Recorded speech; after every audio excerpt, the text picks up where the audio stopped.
చాలా చక్కటి కీర్తన. ఉపవాస ప్రార్థనకు చాలా దోహదపడే ప్రోత్సాహకరమైనటువంటి కీర్తన. 126వ కీర్తన నేను చదువుతూ ఉన్నాను, జాగ్రత్తగా చూడాలని మనవి చేస్తూ ఉన్నాను. సియోనుకు తిరిగి వచ్చిన వారిని యెహోవా చెరలో నుండి రప్పించినప్పుడు మనము కలకనిన వారి వలె ఉంటిమి. మన నోటి నిండా నవ్వుండెను, మన నాలుక ఆనందగానముతో నిండి ఉండెను. అప్పుడు యెహోవా వీరి కొరకు గొప్ప కార్యములు చేసెనని అన్యజనులు చెప్పుకొనిరి. యెహోవా మన కొరకు గొప్ప కార్యములు చేసి ఉన్నాడు, మనము సంతోషభరితులమైతిమి. దక్షిణ దేశంలో ప్రవాహములు పారునట్లుగా యెహోవా చెరపట్టబడిన మా వారిని రప్పించుము. కన్నీళ్లు విడుచుచు విత్తువారు సంతోషగానముతో పంట కోసెదరు.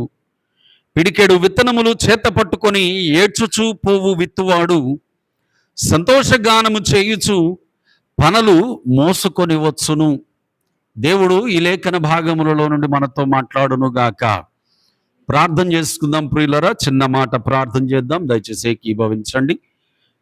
కృపగల దేవ, దయగల తండ్రి, మహిమా స్వరూపుడవైన మా ప్రభువా, నీ పాదాల దగ్గర ప్రభువా విజ్ఞాపన ప్రార్థనలు చేస్తూ ఉపవాసము ద్వారా కనిపెట్టుటకున అయినా మాకు ఈ సమయాన్ని మీరు అనుగ్రహించినందుకు మీకు వందనాలు దేవా. ఇప్పుడు ప్రభువా ఈ యొక్క ఉపవాస ప్రార్థన ముగింపుకు ముందు నీ మాటలను ప్రభువా మేము ధ్యానము చేసుకోబోతూ ఉండగా మాతోని మీరు మాట్లాడండి. మా అంతరంగములో నూతనమైన త్రాణ మీరు పుట్టించి మీ కార్యముల కొరకు ప్రభువా ఇంకనూ మిమ్మల్ని అనుసరించు నడుచు మీ ప్రియ పిల్లలుగా మమ్మల్ని బలపరచమని యేసు నామం ద్వారా ప్రార్థిస్తూ వాక్య ధ్యానములోనికి వస్తూ ఉన్నాము తండ్రి. ఆమేన్, ఆమేన్, ఆమేన్. ప్రభునందు ప్రియమైన దేవుని పిల్లలారా, 126వ కీర్తన యాత్రా కీర్తన అని చెప్పబడుతుంది.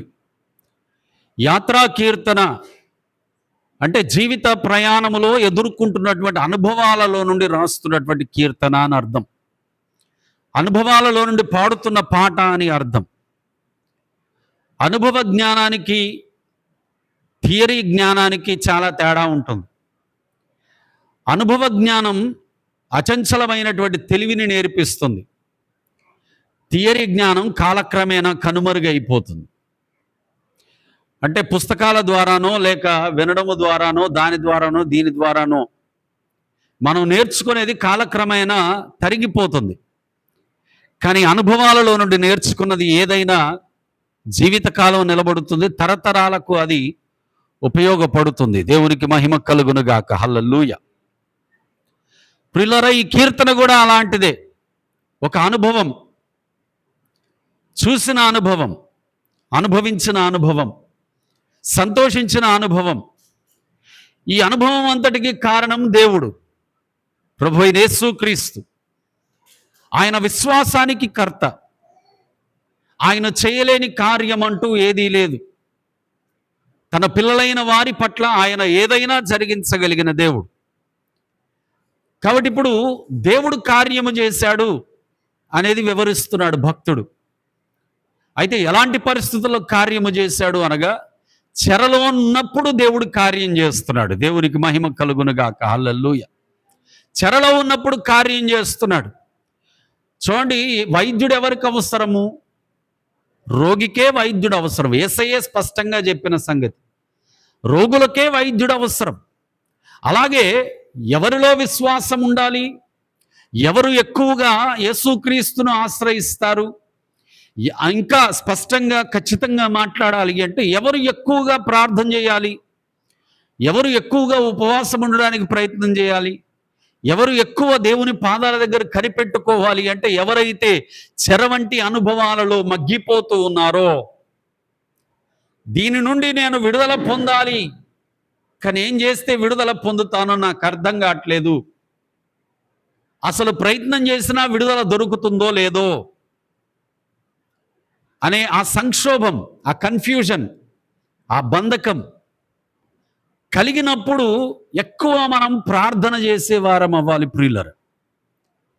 అపోస్తలుల కార్యాల గ్రంథం 16వ అధ్యాయము మనకు ఒక మంచి సాక్ష్యాన్ని నేర్పిస్తూ ఉంది, తెలియజేస్తూ ఉంది. దేవుని ఆత్మ ప్రేరేపించాడు. పౌలు గారు బయలుదేరి సువార్తకు వెళ్ళిపోయాడు. సువార్త చేస్తున్న క్రమంలో ఉండగా పూతోను అనే ఒక దెయ్యము పట్టిన స్త్రీ తన యజమానులందరికీ గొప్ప లాభము కలుగు చేస్తూ సోది చెబుతున్నటువంటి ఒక స్త్రీ. పౌలు గారు కానీ శీలా కానీ పౌలుతో ఉన్న సువార్త బృందము కానీ ఆమెను అస్సలు ఎప్పుడూ లక్ష్యం చేయలే. They are not even concerned about her.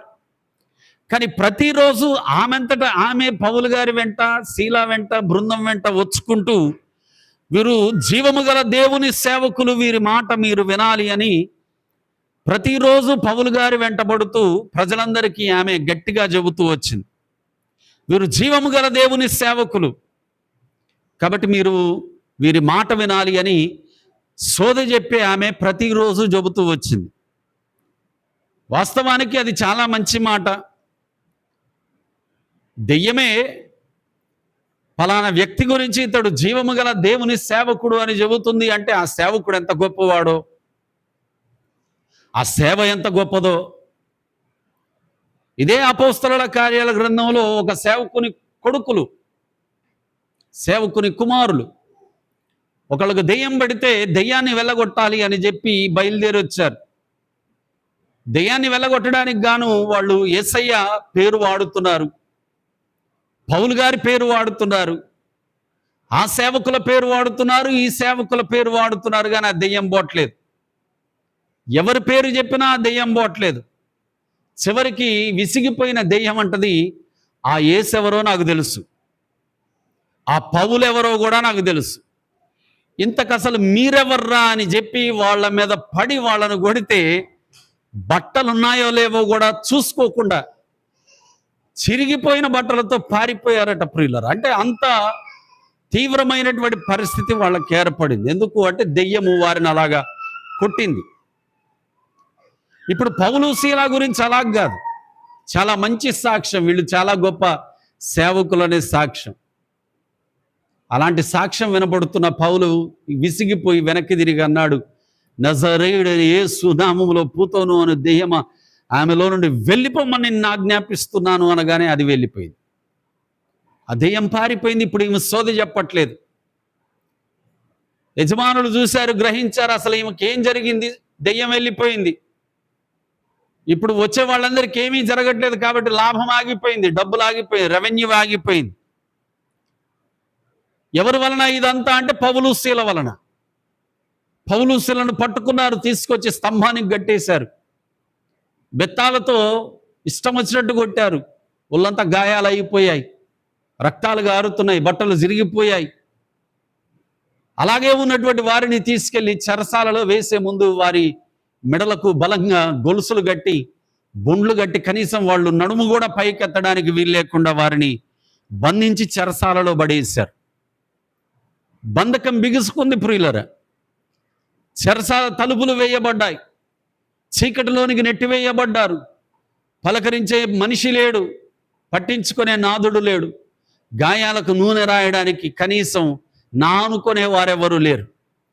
ఎంతమంది గాయాల నుండి స్వస్థత కొరకు పౌలు ప్రార్థన చేశాడో, ఎంతమంది బాధలో ఉన్నాము అంటే వెళ్ళి సహాయం చేశాడో, ఎంతమందిని ఎన్ని రకాలుగా దేవుని దగ్గర గోజాడి ప్రార్థన చేసి ఆదరించాడో, ఎంతమందికి తన చేతిని అందించి లేవనెత్తాడో.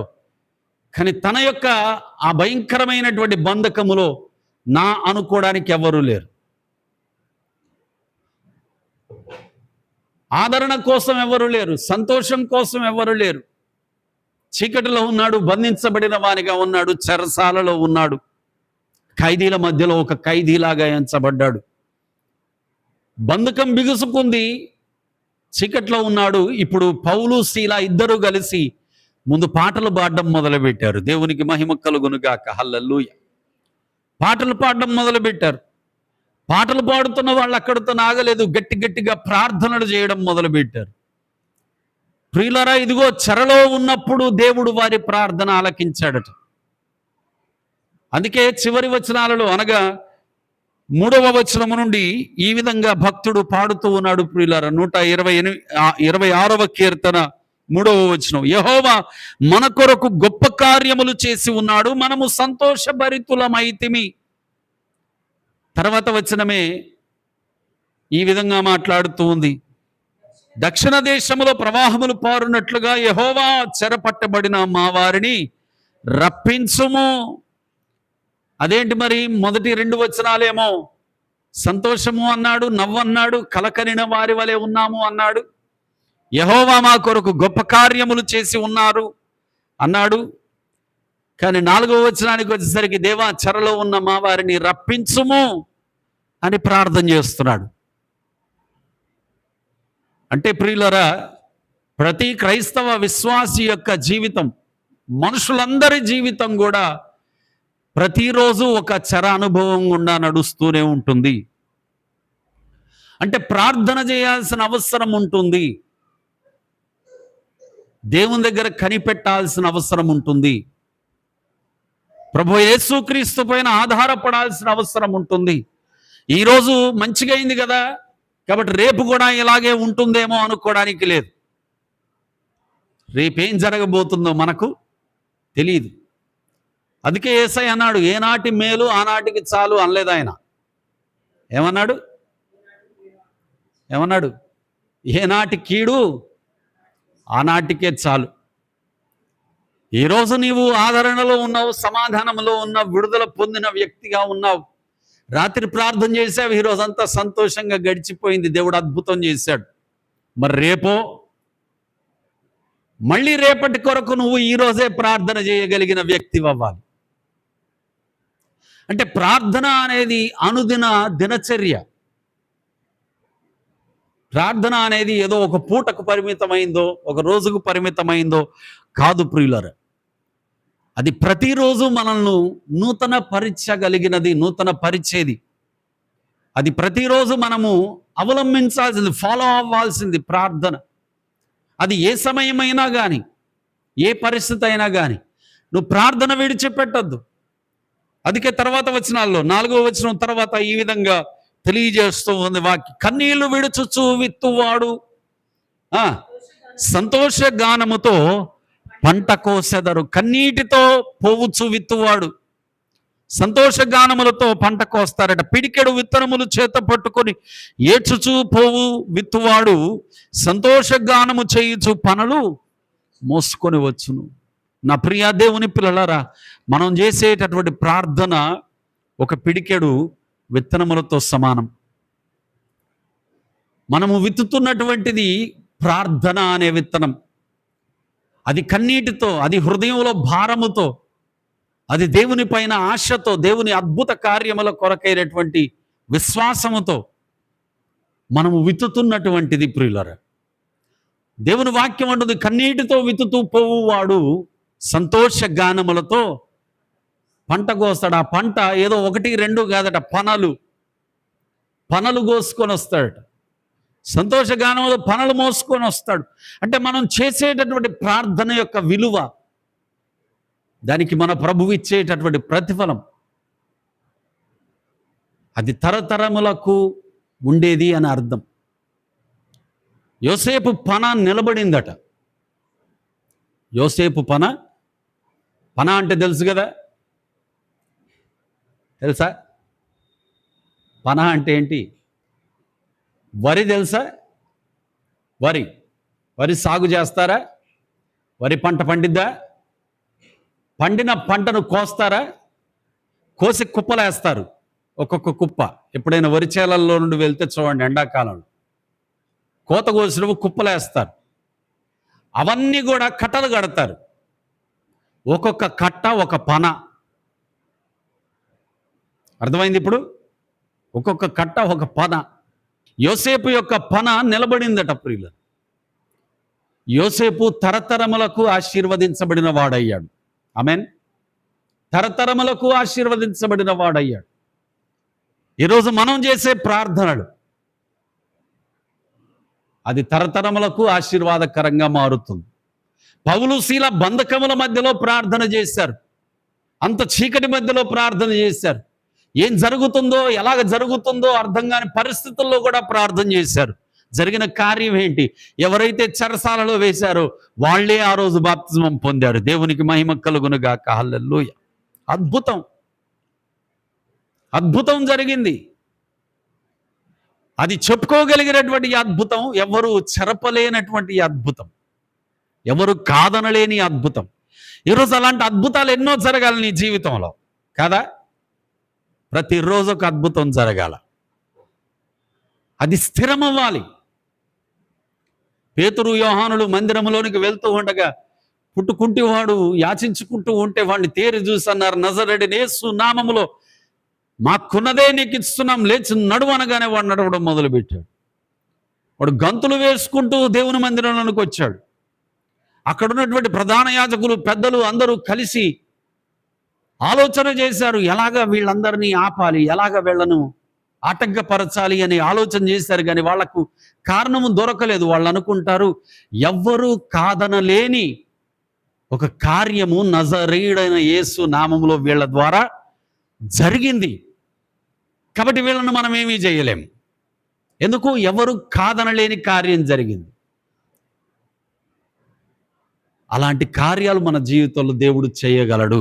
ఆమేన్. మన శరీరములో చేయగలడు, మన కుటుంబంలో చేయగలడు, మన ఆర్థిక పరిస్థితుల్లో చేయగలడు.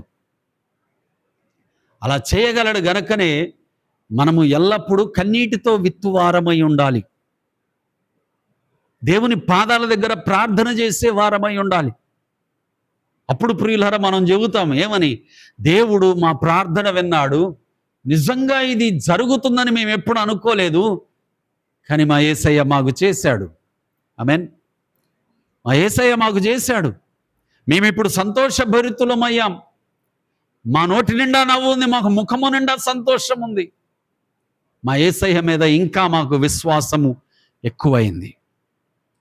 ఎందుకు అనగా 126వ కీర్తనలో వాక్యం మాట్లాడుతుంది ప్రియులరా, వారు కన్నీటితో విత్తుతున్నవారు. చెప్పండి అందరూ, కన్నీటితో విత్తుతున్నవారు అంటే కన్నీటితో ప్రార్థన చేస్తున్నవారు. కన్నీటితో అంటే భారంతో ప్రార్థన చేస్తున్నవారు. The meaning of tears is burden. భారముతో ప్రార్థన చేస్తున్నవారు. అలాంటి ప్రార్థన చేసేటటువంటి బిడలమైతే ప్రియులరా, మనము, మన కుటుంబము, మన సంఘము, మన పరిచర్యలు, మన భవిష్యత్ తరాలు దేవుని ద్వారా వర్ధిల్లునవుతాయి.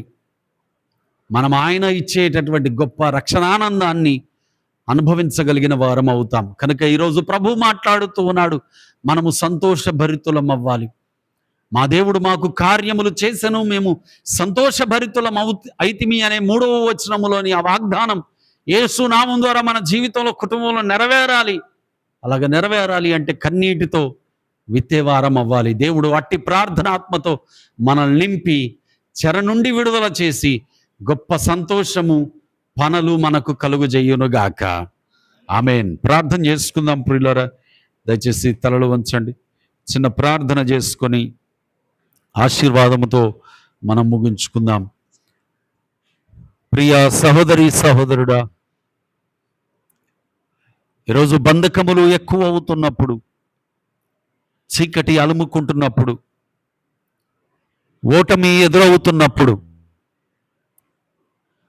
భయము ఆవరిస్తున్నప్పుడు, అనారోగ్య పరిస్థితి బలహీనపరుస్తున్నప్పుడు, అనుకున్నది జరగనప్పుడు పౌలు శీల వలె దేవుని పాదాల దగ్గర గడుపు వారం అవ్వాలి. అలా గడపడమే ప్రార్థన చేయడం ప్రియులారా. యేసయ్య పాదాల దగ్గర కన్నీటితో, భారము కలిగి, విశ్వాసముతో మనము ప్రార్థన చేయి వారం అవ్వాలి. కనుక ప్రియ కుమారుడా, కుమార్తె, నువ్వు ప్రార్థన చేస్తున్నావు, భారంతో ప్రార్థన చేయి. నువ్వు ప్రార్థన చేస్తున్నావు, ప్రభు ఆలకిస్తున్నాడు, విశ్వాసముతో ప్రార్థన చేయి. సంతోష గానములతో నీవు పంటను కోస్తావు. నీవు పనులు కలిగినటువంటి వ్యక్తిగా మారుతావు. కనుక దేవా, పౌలు శీల వలె దేవా నీ పాదాల దగ్గర ప్రభువా అయ్యా నిత్యము కనిపెట్టే మనస్సు నాకివ్వు దేవా అని ప్రార్థన చేయండి. ఆత్మలో ప్రార్థన చేయగలిగినటువంటి ఆత్మ నింపుదల నాకు అనుగ్రహించండి దేవా అని ప్రార్థన చేయండి ప్రియులరా. ప్రేమగల తండ్రి, మహిమగల దేవా, నీకు స్తోత్రాలు ప్రభువా. అయ్యా, ఈ ఉపవాస ప్రార్థనలో నాయన మీరు మా మధ్యలో ఉన్నారు, మీకు వందనాలు. యేసయ్యా, మీరు ప్రభువా మీ సన్నిధి మా మధ్యలో ఉంచారు, మీకు కృతజ్ఞతలు దేవా. ఇప్పటి వరకు ప్రభువా మీరు మాట్లాడిన మీ యొక్క అయ్యా జీవము కంటే ఉత్తమమైన మాటల కొరకు నీకు స్తోత్రాలు తండ్రి. అవును దేవా, ఎన్నో బంధకాలు ప్రభువా మమ్మల్ని ఆవరిస్తున్నప్పుడు దేవా, ఎంతో చీకటి నాయన మా మీదకు అలుముకుంటున్నప్పుడు ప్రభువా, అయ్యా ఒంటరి తనములోనికి నాయన మెల్లగా నెట్టివేయబడుతున్నప్పుడు తండ్రి, అయ్యా చెరసాల వలె ప్రభువా తలుపులు గట్టిగా మూయబడుతున్నప్పుడెల్లా ప్రభువా మేము ప్రార్థన చేసినప్పుడు, మేము నాయన నీ పాదాల దగ్గర కన్నీరు కార్చినప్పుడు, అయ్యా మా హృదయాన్ని నీళ్ళ వలె కుమ్మరించినప్పుడు, ఆకాశమును మీ సింహాసనము నుండి ప్రభువా నివాస స్థలము నుండి మా ప్రార్థన ఆలకించి అయ్యా మీరు మాకు జవాబును దయచేస్తున్న దేవుడవు ప్రభువా. అయ్యా మా సంఖ్యలను తెంపివేస్తున్న దేవుడవు తండ్రి, మాకు అధికమైన సంతోషము కలుగు చేస్తున్న మంచి దేవుడవేసయ్యా. నీ అందులో విశ్వాసమే మమ్మలను బ్రతికిస్తుంది, నడిపిస్తుంది ప్రభువా. ఇటు విశ్వాసములో, ఇటు భక్తిలో, ఇటు నాయన నీ యొక్క మార్గములో మమ్మల్ని నడిపిస్తున్న దేవా కృతజ్ఞతలు సమర్పిస్తున్నాం తండ్రి. ఇదిగో ప్రభువా ఇంకా నాయన అయ్యా మేము నాయన ప్రవాహం వలె మీరు చేసే కార్యములు మా జీవితంలో మేము అనుభవించాలి కనుక దేవా మరి ఒక్కసారి ప్రభువా అయ్యా నీ వాక్యము ద్వారా ప్రోత్సహించబడ్డాము, నీ సన్నిధిలో గడుపుతాము. బలపరచండి తండ్రి, నీ కార్యముల ద్వారా బలపరచండి. మీరే మహిమ పొందుకొనమని స్తుతిస్తూ కృతజ్ఞతలు చెల్లిస్తూ యేసు నామం ద్వారా ప్రార్థిస్తూ వాక్య సందేశాన్ని బట్టి కృతజ్ఞతలు చెల్లిస్తూ దేవా మా ఉపవాస ప్రార్థన విజ్ఞాపనలన్నీ దేవా మీరు ఆలకించినందుకు గాను కృతజ్ఞతలు చెల్లిస్తూ ప్రత్యేకంగా దేవా మరి ఒక్కసారి ప్రభు ఆ నేపాల్ దేశాన్ని తండ్రి నీ పాదాల దగ్గర ఎత్తి పడుతున్నాం. యేసయ్యా దేశానికి ప్రభువా అయ్యా క్షేమము కలుగ చేయండి అయ్యా. పొంచి ఉన్న ఉపద్రవములన్నిటి నుండి నాయన మీరు రక్షించండి. ఇప్పటికే నాయన ఎంతో మంది ప్రాణాలు కోల్పోయి ఉండగా దేవా అయ్యా వారి ప్రియులను కోల్పోయిన కుటుంబాలకు నాయన ఆదరణ కలుగు చేయండి. ఆ దేశము తిరిగి నాయన నిలబడడానికి దానికి బలము కలుగు చేయండి. ఆ దేశము మీద ప్రభువా నీ యొక్క ఆదరణ కలుగునట్లుగా కృపదాయి చేయండి అయ్యా. అయ్యా నీ ప్రేమ వెదజల్లబడినట్లుగా నూతన ద్వారాలు తెరవండి తండ్రి. నీ అద్భుతములు ప్రభు ఆ దేశంలో జరిగించండి. ఇంకా నాయన ఇలాంటి జల ప్రవాహముల వలన అయ్యా ఎలాంటి ముప్పు పొంచి ఉందో నాయన ఆ ముప్పు అంతటి నుండి నాయన మీరు కాపాడండి తండ్రి. నీకు వందనాలు. నీ ఉగ్రతను తీసివేయండి దేవా. నీ కనికరమును రానివ్వండి తండ్రి. నీకు స్తోత్రాలు ప్రభువా. ఇదిగో నాయన మరి ఒకసారి ప్రభువా మా సంఘాలను, పరిచయలను, కుటుంబాలను, ఆయా స్థలాలను అయ్యా మా ప్రియులైన వారందరినీ కూడా ప్రభువా మీరు జ్ఞాపకం చేసుకొని ఆదరించి బలపరచమని తండ్రి స్తుతిస్తూ ప్రభువా యేసు నామం ద్వారా ప్రార్థిస్తూ ఈ మనవులన్నీ వేడుతూ ఉన్నాము తండ్రి. ఆమేన్, ఆమేన్. తండ్రి అయిన దేవుని ప్రేమ, కుమారుడైన క్రీస్తు కృప, పరిశుద్ధాత్మ దేవుని వాక్య సందేశము ద్వారా అయినటువంటి బలమైన నడిపింపు మనందరికీ కలుగునుగాక. ఆమేన్, ఆమేన్, ఆమేన్. యేసు రక్తమే జయం, ప్రభు యేసు రక్తమే జయం, ప్రభు యేసు నామం సంపూర్ణ విజయం కలుగునుగాక. ఆమేన్, ఆమేన్, ఆమేన్. అందరికీ వందనాలు. దేవుడు మనందరిని దీవించునుగాక. God bless you all. Good night.